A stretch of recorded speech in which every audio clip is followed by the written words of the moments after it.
Hi, my name is David. I'm with eCareerFairs.com. We're going to look at the virtual career fair platform from the employer participant or recruiter's perspective today. When a recruiter is signed up for an event, you'll receive an email with information that's pertinent to that event. In that email, you'll have a link back to your booth, the information that you'll need to log in as a participant to that event, and you'll see some best practice information as well. Things like posting a job. Look at and review any particular information about registered attendees. Also recommend that each recruiter spend some time to think of a personalized greeting that's going to be very pertinent to job seekers so they understand who they're talking to and give them a reason to come back and jump into your booth to have a one-on-one conversation with you. We also recommend putting a photo up to personalize that experience for the job seekers as they spend time in your booth looking at the information and deciding which recruiter to talk to. Prior to the event, the recruiters, when they come to their account on eCareerFairs.com, you'll see the events that you're participating in and any events from the past that you have participated in so that you can get to any history from that particular event. We're going to look at this one event and go through the functionality of the virtual career fair platform as you were a recruiter participating in that event. What you want to do when you get onto the event is get into the booth. And when you get into the booth, you'll see that there are distinct areas that you can view information about an event, look at any registered attendees, look at any of your team stats, or see the members that are participating in that event with you. You'll see a general questions area where any job seeker and any recruiter can ask and answer questions that anyone coming into that booth will be able to view. On the right-hand side of the screen, you'll see an area that will show any upcoming conversations of any job seekers that have decided to get into a one-on-one conversation with you as they attend the event. The first thing we recommend doing is coming down to the status bar you'll see at the bottom of the page. And when you click on that, you'll see there are areas of that as well. The first thing is to change your personal greeting. And in that greeting, you might want to say things like, "Good morning and thank you for taking the time to participate in this career fair today. I'm looking for customer service representatives or technical individuals for openings that I need to fill." When a job seeker comes to that booth, they will see each recruiter's personal greeting and to be able to determine what might be the best fit for them to have a conversation with you. You'll also, on this status bar, be able to see any ongoing conversations. You'll also be able to see any upcoming conversations, which you'll also be able to see in the booth on the right-hand side as you're in that booth. If at any time the conversation queue gets to be too big, we recommend that you can block any new conversations. That'll let the job seekers know that at the time you're busy and you're not accepting any more one-on-one conversations. At any time you can also come back and unblock that queue so people can start getting in line to talk to you once again.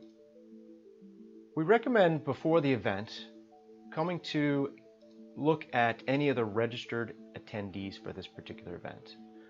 You'll be able to look at anybody who's registered, be able to view any of their contact information in terms of the resume, be able to click in and look at the resume, see information about the individual, any fields that they have filled out that are pertinent to that particular person.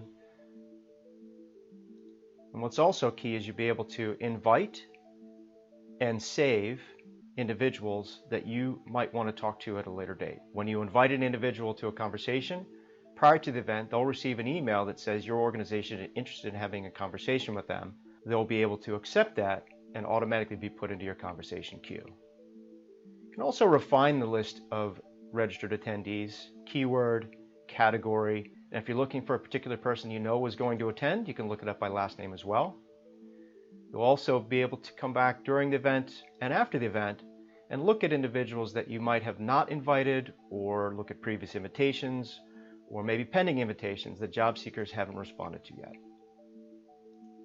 We're going to narrow the list of individuals down, keyword manager. And you'll see that it goes from 1,889 to about 500 candidates that fit that criteria. If you want to narrow it down by a particular radius of a zip code, you can do that as well.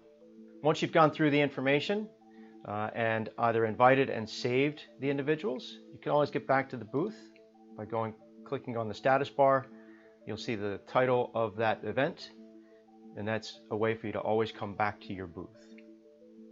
During the event, you'll see that your conversation queue starts to build up with attendees that would like to have a one-on-one conversation with you. You as a recruiter can choose 1 or up to 4 conversations at a time to carry on with job seekers. Job seekers, however, can only have 1 conversation at a time. And if they're in a conversation, you won't be able to select them. Move down the queue and select the next person in line. And once that individual is out of the conversation, you'll choose them to be able to talk to next. We're going to go ahead and click on 2 conversations to start. And that'll get us to the conversation page. You'll see on the conversation page information about an individual that you're talking to. Again, who they are, their resume information, and any other details that they might have filled out on fields that were required to use during their registration process. On the right-hand side of the screen is the conversation queue. What you'll notice is the fact that it's a timed conversation. And this remaining time will count down. This just happens to be a 19-minute conversation. Those conversation times can be adjusted for each booth. So we're going to have a conversation here.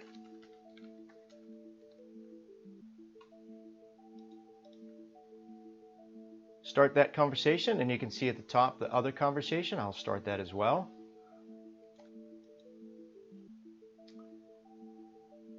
And as I'm in that second conversation, you'll see that the tab changes colors. You'll also hear a sound to remind you that it's your turn to have a conversation with that person that's waiting for a response. Once I'm in the conversation, I can also go up and start another conversation from this page. If I want to start another conversation, I can see that there's someone else in the queue. I'll start that conversation as well. Once you've had a chance to finish a conversation, you can end that conversation. That'll get you to a notes page. You have a chance to wrap up that conversation. And in that wrap up, you'll be able to rate that conversation, be able to take notes. You can also send this information to a colleague. Once you save that information, those details will be there for you at the event history anytime you want to come back and look at the information. When the event is over, come down to the status bar, leave that event. I want to thank you for taking the time to look at our virtual career fair platform today. If you have any questions, feel free to go to virtual.ecareerfairs.com and reach out to us where we can assist with your virtual career fair needs.